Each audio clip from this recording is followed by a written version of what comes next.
आज सोमवार का दिन है। आज आप सुने सोमवती अमावस्या व्रत कथा।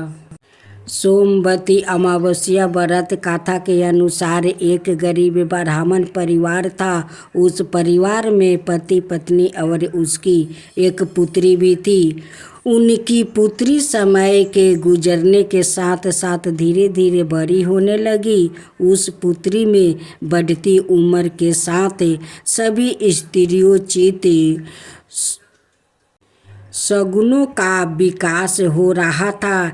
यह कन्या सुंदर, संस्कार वर्ण और गुणवान थी, परंतु गरीब होने के कारण उसका विवाह नहीं हो पा रहा था। एक दिन उस ब्राह्मण के घर एक साधु महाराज पधारे। साधु उस कन्या के स्वभाव से अत्यधिक प्रसन्न हुआ। कन्या को लंबी आयु का आशीर्वाद देते हुए साधु ने कहा कि इस कन्या के हाथ में विवाह योग रेखा नहीं है। तब ब्राह्मण चंपित ने साधु से इसका उपाय पूछा। कन्या ऐसा क्यों करे कि उसके हाथ में विवाह योग बन जाए। साधु महाराज ने कुछ देर विचार करने के पश्चात अपनी अंतरिक्ष में ध्यान करके बताया कि कुछ ही दूरी पर एक गांव में सोना नाम की एक धोबिन महिला अपने बेटे और बहू के साथ रहती है, जो बहुत ही आचार विचार और संस्कार संपन्न थी, पति परायण है। यदि यह सुकन्या उस धोबिन की सेवा करे और वो महिला इसकी शादी में अपने मांग का सिंदूर लगा दे और उसके बाद इस कन्या का विवाह योग हो जाएगा, तो इस कन्या का विधवा योग मिट सकता है। साधु ने यह भी बताया कि वो महिला कहीं बाहर आती जाती नहीं है। यह बात सुनकर ब्राह्मणी ने अपनी बेटी से धोबिन की सेवा करने का प्रस्ताव रखा। अगले दिन से ही कन्या प्रातः काल ही उठकर सोना धोबिन के घर जाती है और जाकर साफ सफाई और अन्य सारे कार्य करके अपने घर वापस आने लगी। एक दिन सोना धोबिन अपनी बहू से पूछती है कि तुम तो सुबह ही उठकर सारे काम कर लेती हो और पता भी नहीं चलता है। बहू ने कहा, माँ जी, मैंने तो सोचा कि आप ही सुबह उठकर सारे काम खुद ही ख़त्म कर लेती हो। मैं तो देर से उठती हूँ। यह सब जानकर दोनों सास बहू घर की निगरानी करने लगी कि कौन है जो सुबह ही घर का सारा काम करके चली जाती है। कई दिनों के बाद धोबिन ने देखा कि एक कन्या मुंह के ढाक कर अंधेरे में घर में आती है और सारे काम करने के बाद चली जाती है। जब वो जाने लगी तो सोना धोबिन उसके पैरों पर गिर पड़ी। पूछने लगी कि आप कौन है और इस तरह छुप कर मेरे घर की सारे काम क्यों कर लेती हो। तब कन्या ने साधु द्वार कही गई सारी बात बताई। सोना धोबिन पति परायण थी और उसमें तेज था। वो तैयार हो गई। सोना धोबिन के पति थोड़ा अवस्था थे। उसने अपनी बहू से अपने लौटने आने तक घर पर ही रहने को कहा। सोना धोबिन ने जैसे ही अपने मांग का सिंदूर उस कन्या की मांग में लगाया, सोना धोबिन का पति मर गया। उसे इस बात का पता चल गया।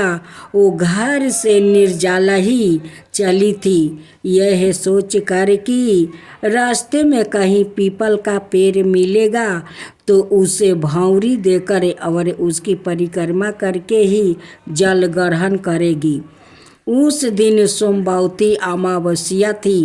ब्राह्मण के घर मिले हुए पकवान की जगह उसने ईंट के टुकड़ों से 108 बार भौरी देकर 108 बार पीपल के पेड़ की परिक्रमा की और उसके बाद जल ग्रहण किया। ऐसे करते ही उसके पति के मृतक शरीर में वापस जान आ गई। धोबिन का पति फिर से जीवित हो उठा। आज आप सुने सोमावती अमावस्या व्रत कथा। एक गरीब ब्राह्मण परिवार था। उस परिवार में पति पत्नी के अलावा एक पुत्री भी थी। वो पुत्री धीरे धीरे बड़ी होने लगी।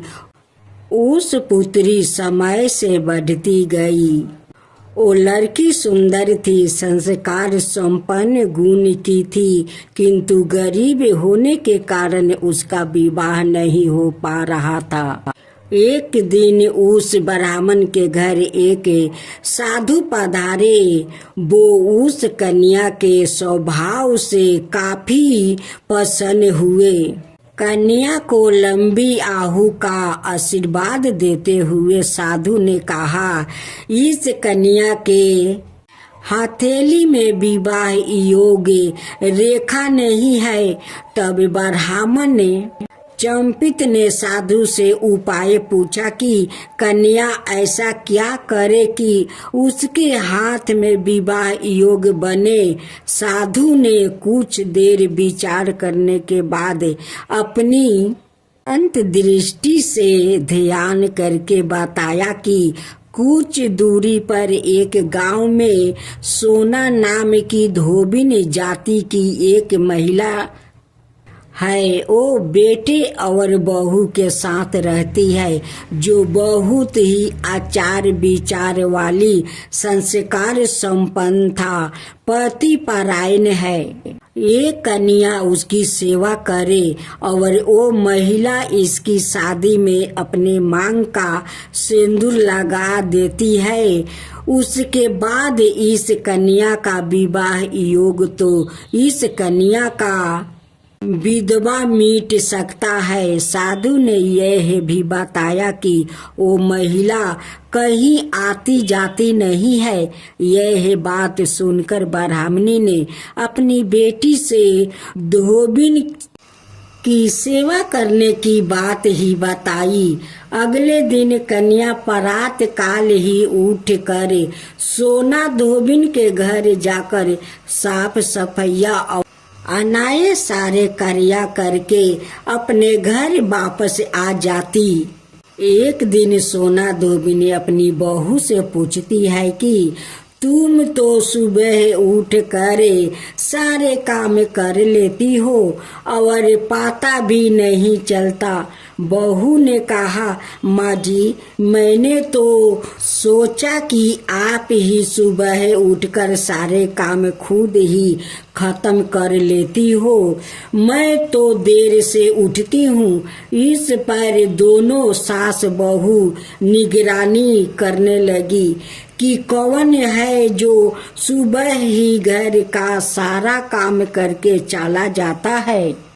कई दिनों के बाद धोबिन ने देखा कि एक कन्या उधर घर में आती है और सारे काम करने के बाद चली जाती है। जब वो जाने लगी तो सोना धोबिन उसके पैरों पर गिर पड़ी, पूछने लगी कि आप कौन है और इस तरह छुप कर मेरे घर की काम क्यों करती हो। तब कन्या ने साधु द्वार कही गई सारी बात बताई। सोना धोबिन पति परायण थी, उसमें तेज था, वो तैयार हो गई। सोना धोबिन का पति का थोड़ा अवस्था खराब था। उसने अपनी बहू से अपने लौटने आने तक घर पर ही रहने को कहा। सोना धोबिन ने जैसे ही अपने मांग का सिंदूर उस कन्या की मांग में लगाया, उसका पति मर गया। उसे इस बात का पता चल गया। वो घर से निर्जल ही चली थी, यह सोच कर कि रास्ते में कहीं पीपल का पेड़ मिलेगा तो उसे भौंरी देकर और उसकी परिक्रमा करके ही जल ग्रहण करेगी। उस दिन सोमवती अमावस्या थी। ब्राह्मण के घर मिले पुए पकवान की जगह उसे ईंट के टुकड़ों से 108 बार भौंरी देकर 108 बार पीपल के पेड़ की परिक्रमा की और उसके बाद जल ग्रहण किया। ऐसे करते ही उसके पति के मुर्दा शरीर में वापस जाने आ गई। धोबिन सोना का पति वापस जीवित हो उठा। अमावस्या माता की जय हो, अमावस्या माता की जय हो। एक ब्राह्मण और एक ब्राह्मणी थी। वो दोनों भगवान के भक्त थे। घर में सब कुछ था पर उनका कोई संतान नहीं होने से वो अति दुखी रहते थे। एक दिन अपनी स्त्री से वन में तपस्या करने जाने के लिए कहा और भगवान पर भरोसा करके वन में चला गया। जंगल में जाकर तप करने लगा। बहुत बरस बीत गए। उसको वैरागी हुआ कि अब अपना जीवन समाप्त कर दूंगा। इस प्रकार सोचकर वो पेड़ की डालिया पर फांसी का फंदा लगाकर मरने को तैयार हो गया। तब जाके सुख अमावस्या प्रकट होकर बोली, देख ब्राह्मण, तुम्हारे 7 जन्म तो कोई संतान नहीं लिखी है, किंतु मैं तुम्हें 2 कन्या का वरदान देती हूँ। एक का नाम है अमावस्या, दूसरी का नाम है पूनम। राख देना। तेरी स्त्री को कहना कि सुख अमावस्या का व्रत यह उपवास करे। अमावस्या के दिन 1 कटोरी चावल भर कर उस पर दक्षिणा रख कर किसी मंदिर में रख देना। ऐसा 1 साल तक करना। 1 कटोरी चावल सहित दान करते रहना। ब्राह्मण घर आया, अपनी स्त्री को बताया और अमावस्या के दिन ब्राह्मणी ने व्रत रखा। कुछ दिन बाद उसके 2 कन्या हुई। तब उसने एक का नाम अमावस्या और दूसरी का नाम पूर्णिमा रखा। धीरे धीरे बड़ी होने पर उनका विवाह किया। बड़ी बहन अमावस्या धार्मिक थी, जबकि छोटी बहन पूर्णिमा भगवान का बिल्कुल ही नहीं मानती थी। बड़ी के घर में तो सुख समृद्धि का भंडार भरे पूरे थे, पर छोटी बहन पूर्णिमा के दुख का पार नहीं था। जब बड़ी बहन अमावस्या को छोटी के बारे में सब मालूम हुआ कि उसकी बहन दुखी है, तब अमावस्या गाड़ी भर कर सामान लेकर गई और छोटी बहन को कहा, बहन पूनम, सुख अमावस्या का व्रत तू भी करे, जिसे तुम्हारा घर में सुख समृद्धि का भंडार भरेगा। 1 साल तक चावल का कटोरा भर कर दक्षिणा दान करना। पूनम में ऐसा हो गया कि कुछ दिनों बाद उसके भी घर में धन आए और संतान को समृद्धि होने लगी।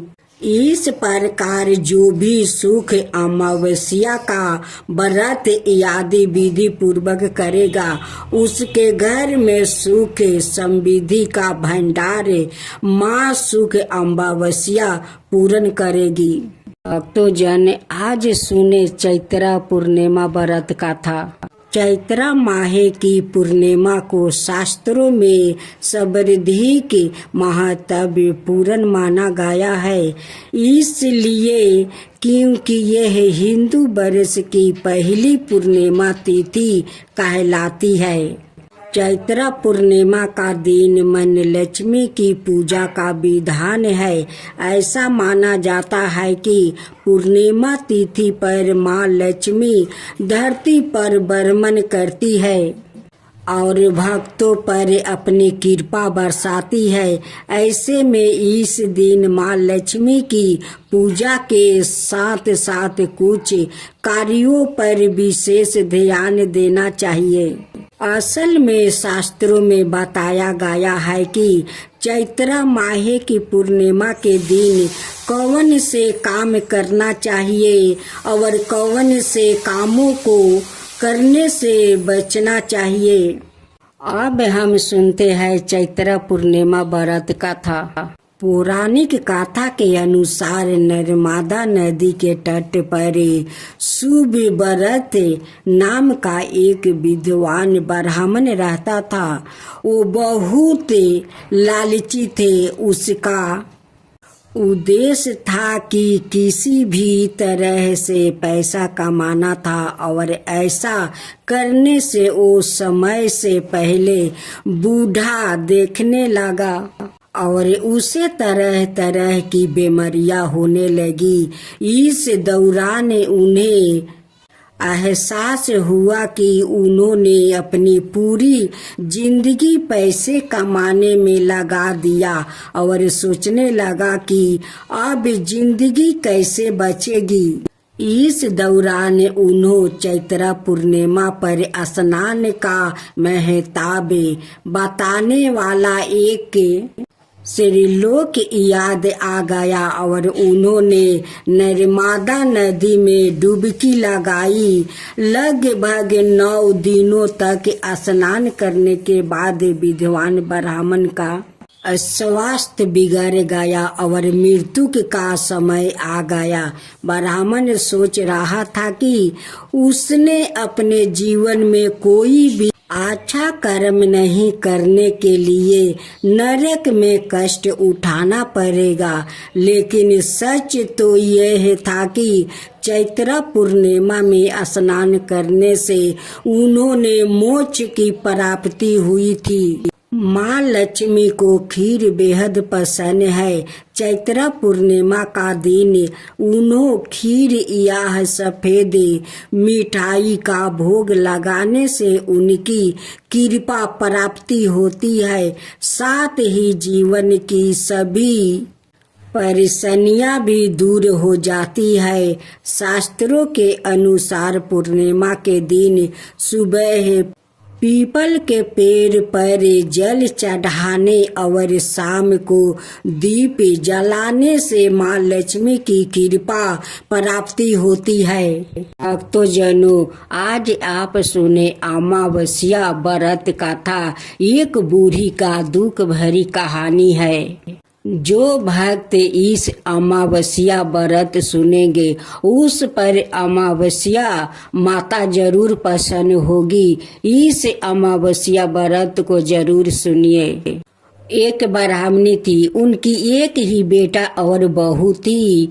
ब्राह्मणी सोचने लगी कि मेरा बेटा बहू अपना माँ को तो कभी नहीं छोड़ेगा। बहू है तो मेरी लक्ष्मीनिया हमें तो बहुत सेवा करेगी। यही सोच करे उस ब्राह्मणी ने अपना बहू और बेटा से बहुत प्यार करती थी।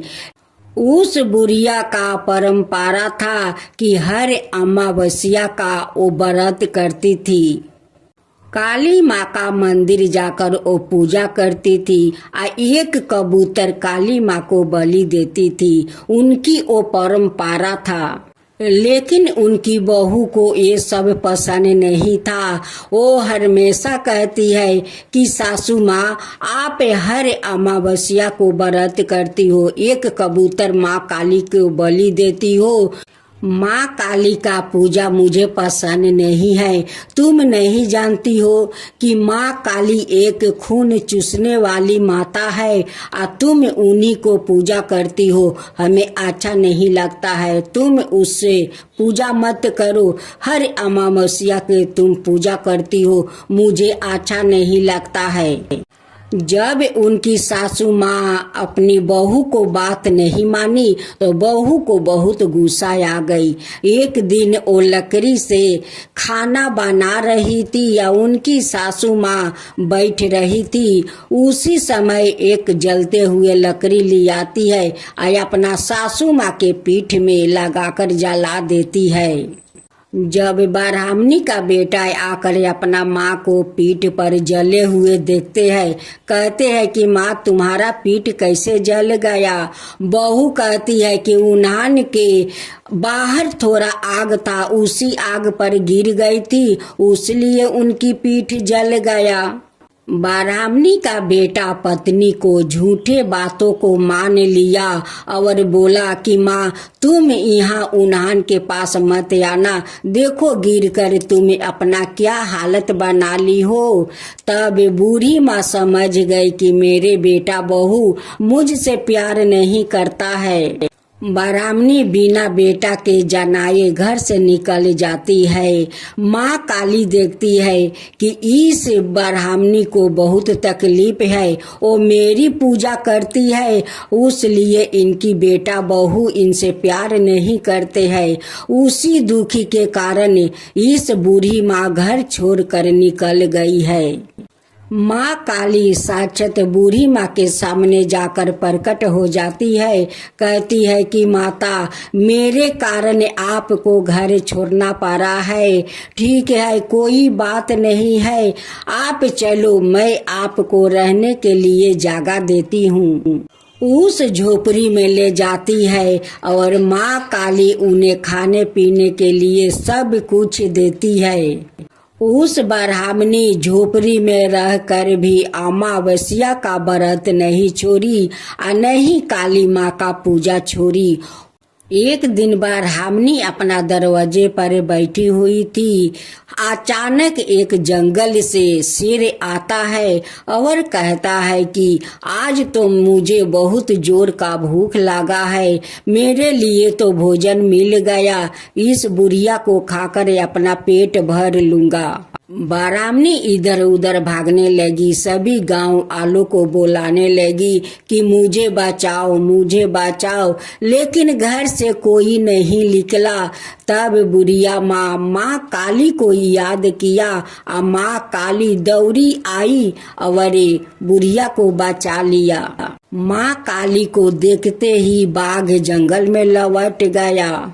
जब ब्राह्मणी अपनी आंख खोली तो सामने साक्षात माँ काली को पाई। माँ काली को पैर पकड़कर रोने लगी कि माँ आज तो मुझे बाघ खा लेता, अपना भोजन मुझे बना लेता। माँ काली कहती है कि माँ आप मत डरो, काली के रहते हुए कोई जानवर आपका कुछ नहीं बिगाड़ सकता है। गांव वालों आकर कहते हैं कि आपको बाघ कैसे छोड़ दिया। तब ब्राह्मणी कहती है कि जो माँ का मैं पूजा करती हूँ, भला मुझे कोई नुकसान पहुँचा सकता है? मुझे कोई नहीं नुकसान पहुँचा सकता है, मुझे तो माँ काली साक्षात आकर मुझे बचा ली है। एक दिन ब्राह्मणी अमावस्या के दिन व्रत कर रही थी। उस दिन उपवास की थी। उसी समय एक उसी गांव का औरत आई। वो औरत बहुत गरीब थी। वहां पर बैठकर उनकी पूजा पाठ देखने लगी। जब उनकी पूजा समाप्त हो गई तब उस औरत उस ब्राह्मणी से पूछती है कि हे ब्राह्मणी माता, मुझे भी इस अमावस्या का व्रत का विधि विधान बताइए, मैं भी अमावस्या का व्रत करना चाहती हूँ। उनकी बात सुनकर ब्राह्मणी कहती है कि हाँ बेटी, तुम खुशी खुशी व्रत करो। देखो अमावस्या माता तुम्हारी जरूर दुख हर लेगी। देखो आज ये जो हमारा घर द्वार बाग बगीचा देख रही हो, ये सब अमावस्या माता की कृपा है। उन्हीं का कृपा से ये सब कुछ हुआ है।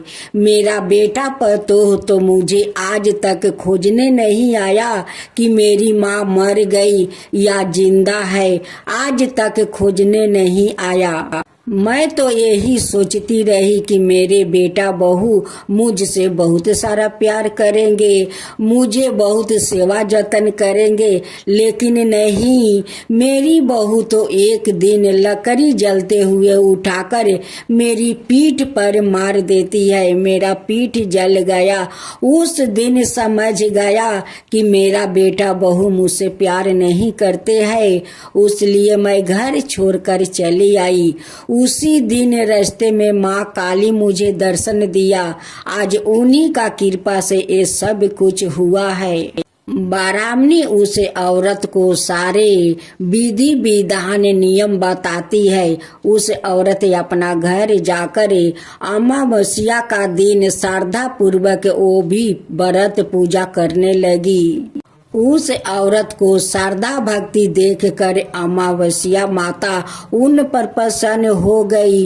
उन्हें भी धन धन कर दिया, उन्हें भी दुख दूर कर दिया। अब तो उस औरत अमावस्या व्रत करने के परंपरा बना लिया। तब से उस गांव वालों अमावस्या माता को व्रत करने लगा। अमावस्या माता की जय हो, अमावस्या माता की जय हो। भक्तों आज सुने चैत्रा पूर्णिमा व्रत कथा। चैत्रा माहे की पूर्णिमा को शास्त्रों में सर्वाधिक महत्वपूर्ण माना गया है, इसलिए क्योंकि यह हिंदू वर्ष की पहली पूर्णिमा तिथि कहलाती है। चैत्रा पूर्णिमा का दिन मन लक्ष्मी की पूजा का विधान है। ऐसा माना जाता है कि पूर्णिमा तिथि पर माँ लक्ष्मी धरती पर भ्रमण करती है और भक्तों पर अपनी कृपा बरसाती है। ऐसे में इस दिन माँ लक्ष्मी की पूजा के साथ साथ कुछ कार्यों पर विशेष ध्यान देना चाहिए। असल में शास्त्रों में बताया गया है कि चैत्रा माहे की पूर्णिमा के दिन कौन से काम करना चाहिए और कौन से कामों को करने से बचना चाहिए। अब हम सुनते हैं चैत्रा पूर्णिमा व्रत कथा। पौराणिक कथा के अनुसार नर्मदा नदी के तट पर सुव्रत नाम का एक विद्वान ब्राह्मण रहता था। वो बहुत लालची थे। उसका उद्देश्य था कि किसी भी तरह से पैसा कमाना था और ऐसा करने से वो समय से पहले बूढ़ा देखने लगा और उसे तरह तरह की बीमारियां होने लगी। इस दौरान उन्हें एहसास हुआ कि उन्होंने अपनी पूरी जिंदगी पैसे कमाने में लगा दिया और सोचने लगा कि अब जिंदगी कैसे बचेगी। इस दौरान उन्होंने चैत्रा पूर्णिमा पर स्नान का महत्व बताने वाला एक श्रीलोक याद आ गया और उन्होंने नर्मदा नदी में डुबकी लगाई। लगभग 9 दिनों तक स्नान करने के बाद विद्वान ब्राह्मण का स्वास्थ्य बिगड़ गया और मृत्यु का समय आ गया। ब्राह्मण सोच रहा था कि उसने अपने जीवन में कोई भी अच्छा कर्म नहीं करने के लिए नरक में कष्ट उठाना पड़ेगा, लेकिन सच तो यह था कि चैत्रा पूर्णिमा में स्नान करने से उन्होंने मोक्ष की प्राप्ति हुई थी। माँ लक्ष्मी को खीर बेहद पसंद है। चैत्रा पूर्णिमा का दिन उन्हों खीर या सफेद मिठाई का भोग लगाने से उनकी कृपा प्राप्ति होती है। साथ ही जीवन की सभी परेशानियां भी दूर हो जाती है। शास्त्रों के अनुसार पूर्णिमा के दिन सुबह पीपल के पेड़ पर जल चढ़ाने और शाम को दीप जलाने से माँ लक्ष्मी की कृपा प्राप्ति होती है।